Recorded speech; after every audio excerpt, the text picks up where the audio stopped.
Here we are with week 3 of our Information Studies course about Wikipedia. Once this week is complete, we'll be 1/5 of the way through the fall semester. That may be useful to know because these first 3 to 4 weeks of the course are preparations and trainings for you to be able to contribute to Wikipedia in various ways.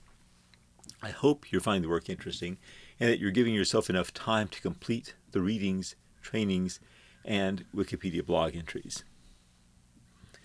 The training you'll take this week gives you detailed information about the policies of Wikipedia, as well as a close look at how to use sandboxes, talk pages, and the watch lists.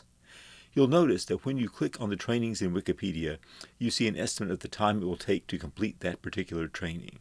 I find that helpful in budgeting my time. As you examine the Wikipedia policies and the details about verifiability, notability, original research, copyright, and plagiarism, keep in mind the very statements and warnings you've heard about Wikipedia. I'm thinking of statements like, none of it is reliable, anyone can put anything they want there, etc. Consider how strong a resource Wikipedia is becoming thanks to contributors following these policies and standards. Those policies directly connect with learning outcomes. 1. Determine appropriate information sources for a specific information need. 3. Critically evaluate found information sources in context of specific information need. 4. Effectively use information sources both in and outside the classroom. And 5. Understand and apply information ethics appropriately in context of situation. When I consider not only the Wikipedia policies, but also the way Wikipedians use the sandbox, talk pages, and watch lists, I'm reminded of the information literacy frames information creation as a process, information as value, and scholarship as conversation.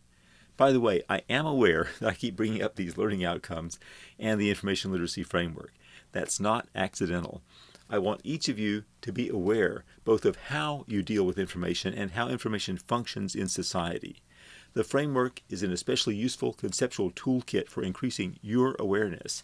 As I mentioned in the course overview, that toolkit empowers you to be the most authentic version of yourself that you possibly can be.